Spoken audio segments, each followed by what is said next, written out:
Good evening. Two very different stories are unfolding across Europe, yet both raise the same question. How is the changing security environment redefining power, neutrality, and defense? In Switzerland, voters are preparing to decide whether to constitutionally tighten the country's historic neutrality, potentially restricting military cooperation with NATO and participation in sanctions not mandated by the United Nations. The vote is not about joining NATO or simply abandoning neutrality, but about redefining it. Meanwhile, Ukraine is transforming modern warfare. Drones are no longer merely cheap weapons of attrition. They are becoming part of an integrated ecosystem of software, artificial intelligence, data, satellites, and decentralized procurement, reshaping how Ukraine fights, how its military operates, and how its defense industry and politics evolve. Let's get in focus.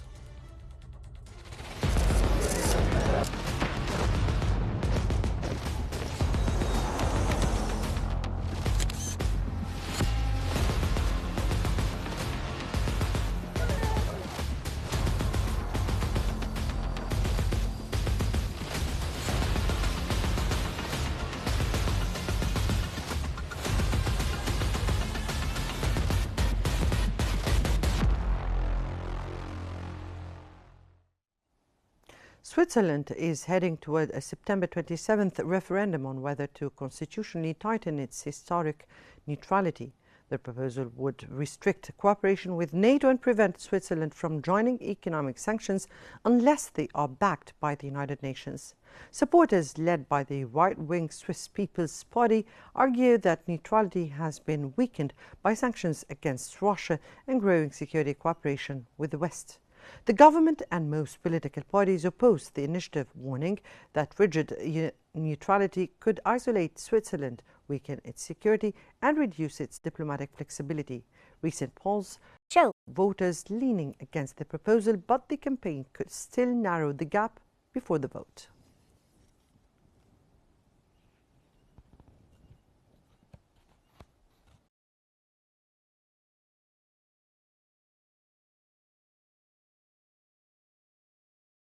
Russia-Ukraine war has challenged what neutrality means in a changing European security landscape. Now voters are being asked whether to constitutionally tighten neutrality, potentially limiting military cooperation with NATO. To explore what it is at stake and what the referendum could mean for Switzerland's role in European security, we're joined from Paris by Mr. Meher Nicholas Fazeli, Director of EU Asian ASEAN Center.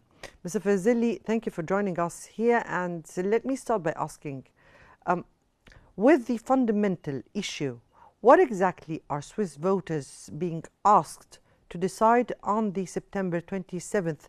And why is this referendum being framed as a defense of neutrality rather than a vote against NATO? I'm glad to join you today from Paris. To make a long story short, I think the importance of this referendum has been blown out of proportion. Why is it so? Because the topic itself, as we shall see, is not that important or defining.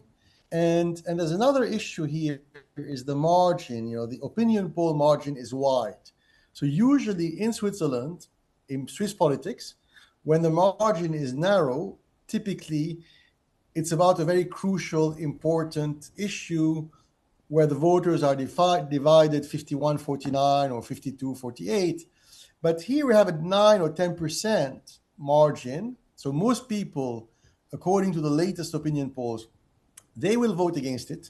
Now let's look at the topic of the referendum, or the question asked to Swiss voters is actually not very important, because Switzerland is constitutionally, politically, culturally a neutral and a neutralist nation. After all, many institutions present worldwide, like the Red Crescent, the Red Cross, were invented by the Swiss, right? So basically, modern military neutrality in many ways is a Swiss Protestant invention, very humanist, and many people, including Muslims in the Red Crescent societies across the Arab world and the Muslim world have adopted that Swiss model of helping the wounded. If there's a war, you have to send the doctors to help the wounded and the fallen soldiers, whatever their religion or ethnic origin. So this is a beautiful Swiss idea linked to the idea of neutrality. The question being asked next month, in precisely 4 weeks, is: do you want an extreme form of neutrality? So do you want it not to be the normal, regular form of neutrality, but do you want it to be like an extreme 99.99% form? So the question itself is bizarre.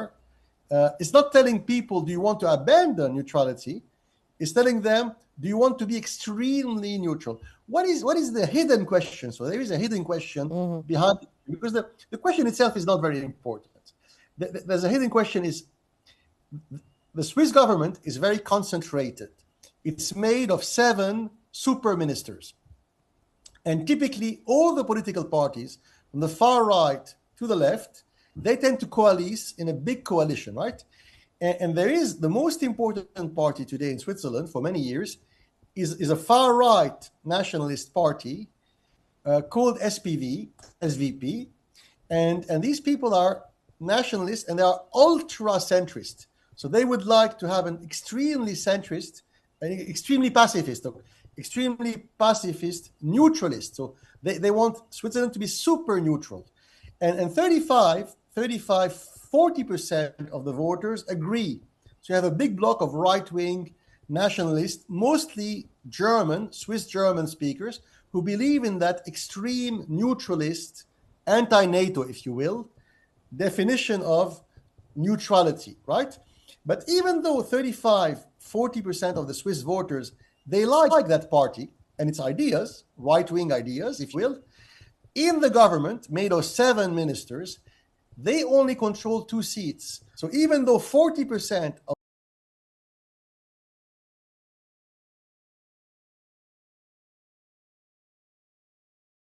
the other parties are the liberal, center-right, center-left socialists. And they all agree that Switzerland needs to move closer, a little closer to the European Union. And because of Russia and Ukraine, the European Union itself, in the past 3-4 years, have moved much closer to NATO and Ukraine. So it is a chain reaction. These guys in Switzerland, the liberal, center-left Swiss, who want to move closer to the EU Commission in Brussels and Paris and Berlin, they're saying, you know what? Because the EU in the recent past, because of Russia, Ukraine, is moving closer to NATO, we have no choice. We need to move a little closer to NATO and abandon a little bit of our old-fashioned Swiss sacrosanct neutrality. And the right and the far right are saying, no, that is horrible. That is not kosher, not halal. We don't like it. And that's why they came up with the question. But the question itself is too extreme and too general to succeed. But then we're speaking about Switzerland, which is not a real NATO member. It has developed extensive cooperation with the alliance. Now, how significant could the proposed constitutional restriction be for Switzerland's current security relations with the NATO?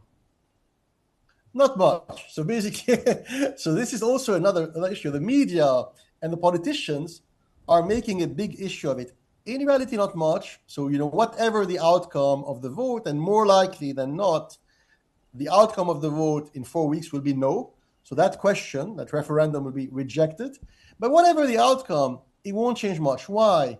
Because in reality, Switzerland, throughout the Cold War, we're talking now of a new Cold War. People, extremists in Berlin, London, and Paris, they want a new Cold War against Russia and China. So these neocons, like, the extreme NATO fanatics, the neoconservatives, they want a new Cold War. And they want to enroll neutral nations like Switzerland, but also like Saudi Arabia, like the Emirates. They want to enroll also Singapore or South Korea. They would like to enroll neutral nations in their crusade against Russia and China. This is the plan of the NATO extremists, the neoconservatives. But Switzerland will never go. So Switzerland will never go that route. Switzerland will never go that far. What is happening now is behind the scenes. Like I said, they're moving a little closer to the EU. And the EU is telling them, if you guys want to move a little closer to us economically, financially, you have to pay the price. For example, the Swiss banks or the Swiss insurance companies, they may need to sanction a little more. This is marginal, right? So the Swiss banks, Swiss insurers, they will need to sanction a little more potentially Russian and Chinese companies incrementally. But to answer your question, it has always been a facade. So the Swiss neutrality has never been 100%. And the question they're asking in that referendum, do you want a pure 100% extreme neutrality? But that never existed because let's remember, even during the Second World War, Switzerland was supposedly neutral, but in reality, it was slightly pro-German and even pro-Nazi.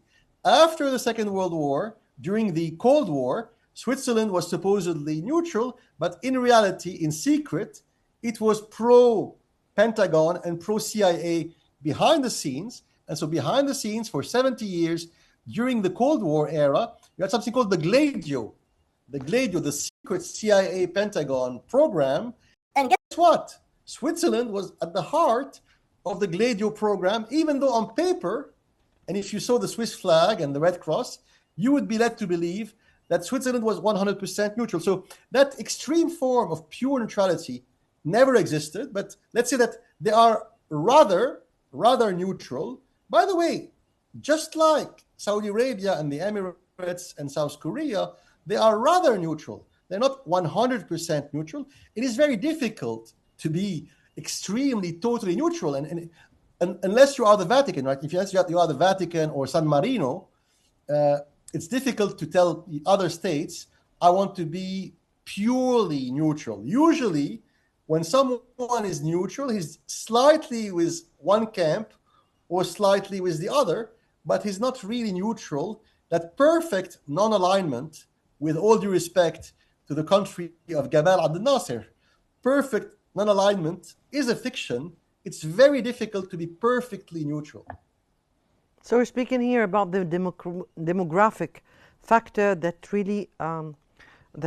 really reflects on the issue. Let me here ask you now. In this very particular issue, supporters argue that military cooperation with NATO and participation in Western sanctions have already moved Switzerland away from traditional neutrality. We're speaking here, of course, about the Ukraine-Russia war. So is Switzerland's neutrality genuinely being eroded, or is this simply an adaptation of a new European security environment? So here it's partly the case, but once again, it's incremental, it's progressive. It's partly the case, it's because of a blackmail. So Switzerland was blackmailed by two parties. And let's remember, the government in America, in Washington, until 19 months ago, was very different, because before President Trump entered the White House for the second time in January of last year, it was the Joe Biden White House. And the Joe Biden government was very pro-NATO, pro-Macron, pro-Ukraine, right? And Russia and Switzerland was blackmailed because, Swiss banks, where do Swiss banks or Swiss industrial companies make most of their business? Of course, in America and Europe.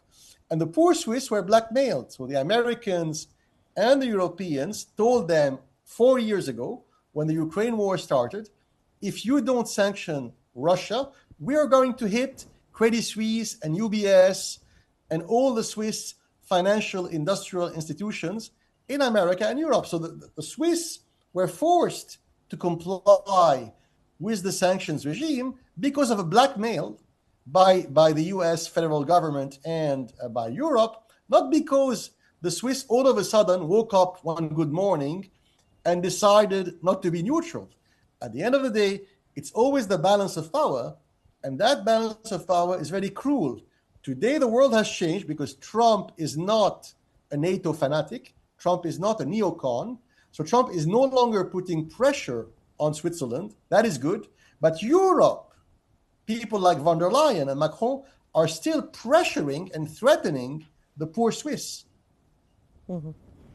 Now, the proposed initiative could restrict participation in sanctions that are not authorized by the UN Security Council. Could that be fundamentally a change to Switzerland's ability to respond to future conflicts, particularly given Russia's veto power at the Security Council? Look, I'm a neo-realist, to be honest. Though, being a neo-realist, I don't like the neoconservative, and I don't like the NATO warmongers. So personally, I think the referendum question is good. That is my personal opinion. So personally, I think being purely, totally neutral is ideal, right? But we don't live in an ideal world. Like we live in the real world, and the real world is a bit dirty, right?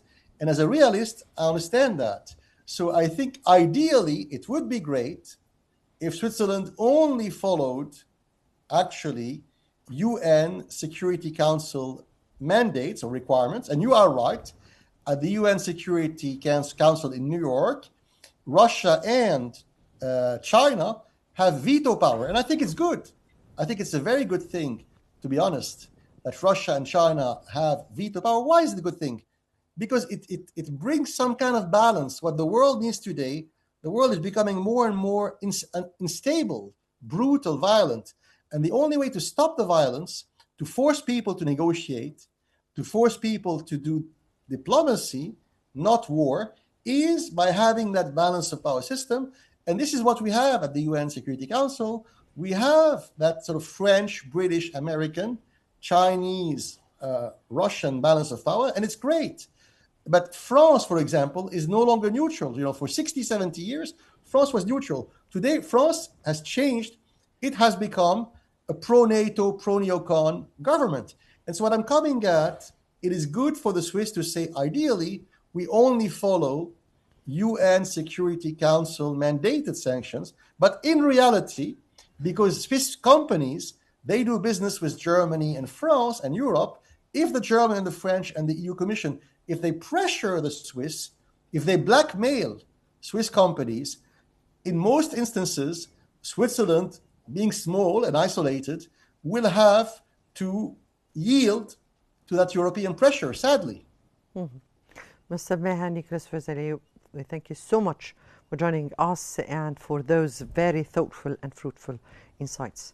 Now, from the question of whether a European state can preserve strict neutrality, we now turn to a very different transformation taking place on the battlefield itself.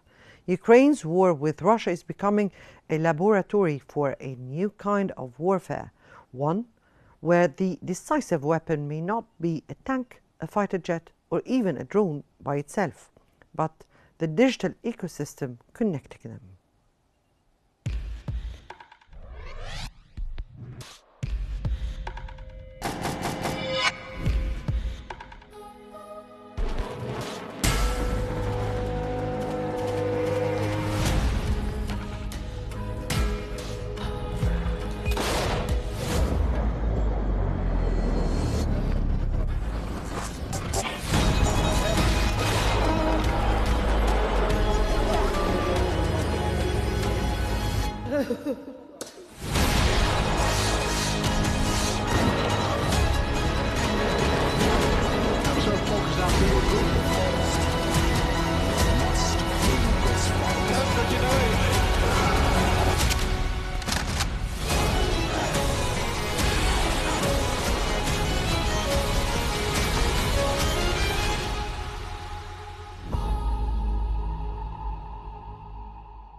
Well, welcome back. And the Ukraine war appears to be entering a more dangerous phase, with Russia-NATO tensions rising and hopes for a durable ceasefire fading.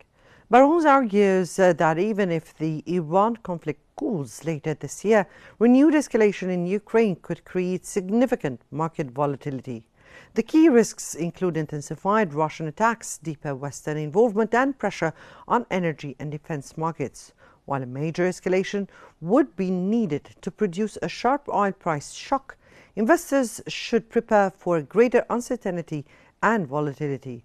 The broader message is that geopolitical risks remain elevated, making defensive positioning and careful risk management increasingly important for investors.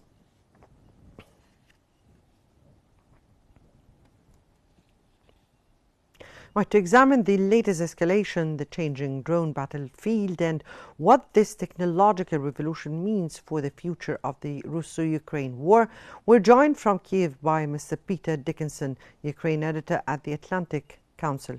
Mr. Dickinson, good evening to you and welcome to In Focus. And let me start by asking the battlefield. Now, the battlefield after the latest escalation, where does the Russo-Ukraine war stand today? And are we seeing a significant change in the intensity or character of Russian operations? Good evening. Well, we've not seen much in the way of major Russian gains this year so far. We're now in the last week of August, and in the first 8 months of 2026, Russia has really struggled to advance. But at the same time, the fighting has been very intense. It would be wrong to take the conclusion that the fighting is at a stalemate, that nothing is actually happening. In fact, a lot is happening. The fighting, as I said, is very fierce. Casualty levels are extremely high. We anticipate the Russian casualties are somewhere in the range of 20 to 30,000 soldiers being killed or seriously wounded per month. So it's a very intense battle, but not a lot of changes going on. And that's largely due to the dominance of drones along the front lines. What we have now on both sides of the front lines is an environment where drones are dominating in the sky, and it's very, very difficult to concentrate forces. So the only real movement we have is in small groups who are infiltrating in maybe 2s or 3s or 4s, holding some territory, bringing in reinforcements. But the old model of warfare where you have large numbers of troops breaking through front lines, sort of punching through, consolidating, and then taking territory, we're not really seeing that at all anymore. It's difficult to know whether that will come back at all. Right. Ukraine's drone strategy is increasingly described as a new military model rather than simply the mass production of cheap weapons. Now, how transformative has this actually been for Ukraine's ability to fight Russia? Well, when the full-scale invasion began in 2022, Ukraine obviously faced enormous challenges because of the huge difference in resources between the two enemies. Russia obviously is a much bigger country. It's a much richer country. It has a population of around 4 times the size of Ukraine's population. It has an army that is much larger and much better armed. So, from a Ukrainian perspective, it was a very, very challenging to try and defend themselves. And if they tried to compete in purely conventional terms, they would have really struggled and perhaps not survived. So for Ukraine, it was really a matter of necessity being the mother of invention. And they turned to drones as a way of being able to get a quick force multiplier that they could manufacture quite cheaply in large numbers and use to sort of compensate for the deficits that they were facing. But since then, their drone technology has advanced a lot. Ukraine has a very, I would say, a very vibrant sort of startup culture in its defense tech sector. There's a lot of companies across the horizontal. It's not just 1 or 2 big companies. It's hundreds of different companies producing drones. They're all trying to innovate. They're all trying to sell their products, their businesses, and they're all coming up with new ideas. So we have a lot of innovation across the board, in the air, on land, even at sea. And this has put Ukraine right at the cutting edge of drone warfare technologies. Now, the Delta Battlefield Management System is helping connect intelligence, drones, data, and command decisions. Is software now becoming as important to Ukrainian war effort as the physical drones themselves? Yeah, well, it all plays a role. I mean, drones themselves, of course, are key, but they can't do much on their own. You need to be able to coordinate them. You need data. You need intel in order to manage the drones, in order to plot your strategies. So it's a tool. It's as good or bad as the intel that guides it, the commanders who make the decisions, and the operators who control these tools. So, there's a variety of factors involved, and certainly software and bringing all this information together is very important. We've got huge amounts of information available now. You've got surveillance drones all over the skies. which are bringing in different intel. We've got satellite intel also. There's intel coming in from Ukraine's partners, the Americans, different European countries.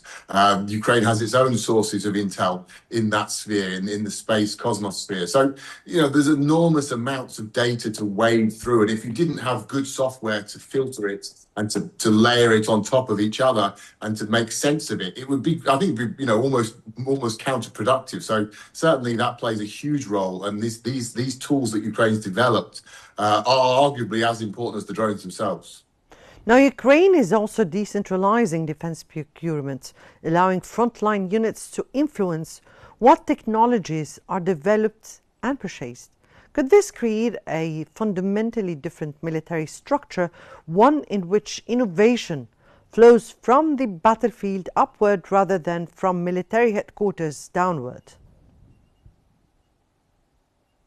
Well, one of Ukraine's big advantages has been that very sort of development cycle, the communications that are literally direct between soldiers on the front line and commanders and developers who are obviously in the rear, perhaps in Kiev, perhaps elsewhere in Ukraine, even outside Ukraine. But certainly those who are operating in Ukraine, what you have is a development loop that is often in a matter of days or even hours. You can have a product developed, shipped to the front lines, tested, and then the data, the feedback can come back from the combat environment, from the combat zone, the same day, and then the next day they can have an upgrade or they can have some fine tuning. So it's things that probably take months or perhaps even years in a non-wartime environment, in a laboratory conditions, can happen in a matter of days on the Ukrainian front lines. And the Ukrainian, that's I would say that's probably one of the big advantages that the Ukrainian military currently has.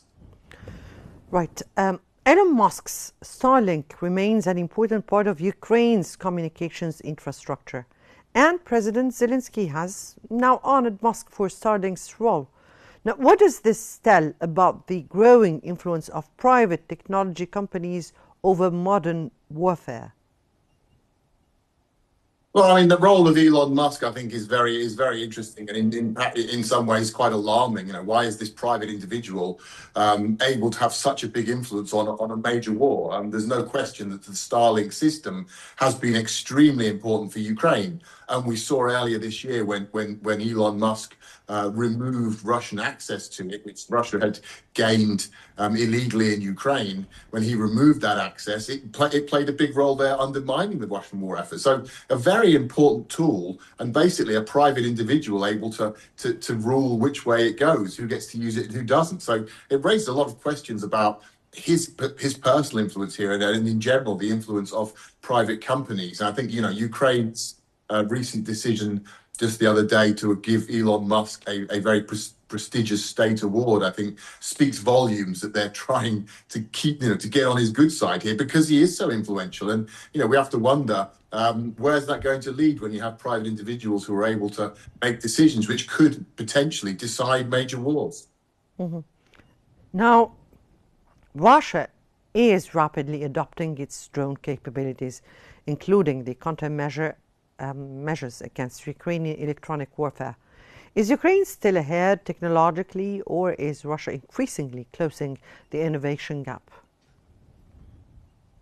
It's a daily contest. I mean, there's some areas where Ukraine would feel they're ahead. There's some areas where I think Russia now would feel they're ahead. It's not a linear, it's not a black and white issue, really. There's so much going on in the drone warfare sphere and so many different areas of the war, so many different fronts that there's no simple answer to that question, really. I mean, I think Ukraine would feel that they are probably ahead of Russia in terms of long-range drone strikes, for example. But Russia's done very well in terms of the use of fiber optic cables and drones. So there's a lot of different areas here, and certainly one thing that's worth underlining is that it's literally a daily contest. Every single day, both sides are trying to innovate, are trying to get ahead, and when one side gains an advantage, the other side then is playing catch up and very often leapfrogs them ahead. So again, it's give and take, and I don't think either side could ever have claimed to have had a decisive advantage at any point in the war.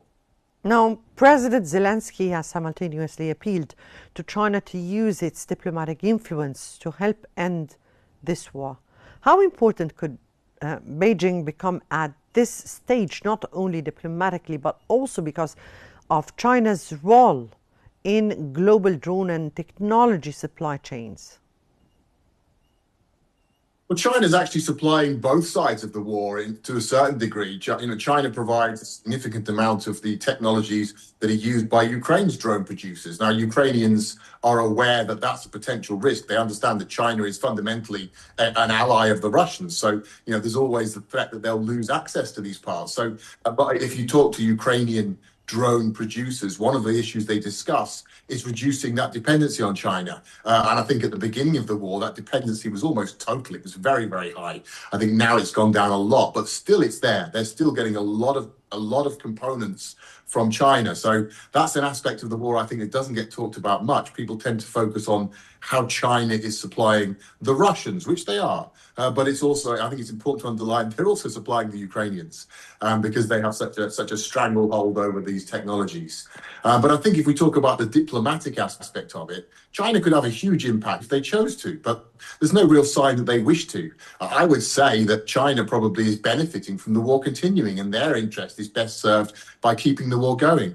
But as long as the war continues, Russia is weakened and Russia becomes more dependent on China, which is good for Beijing. The West is distracted. The West is preoccupied by European security and the threat of Russia, which is also good for Beijing. So it's a win-win really for Chinese foreign policy. And I think probably, if they were honest, although I wouldn't expect them to say so publicly, their goal would be to keep the war going more or less as it is for as long as possible. Yes. Now, another issue which has also had its own significance, which was the reported CIA director's visit to Moscow. So what message does that send to Putin, and what does it send also to Ukraine?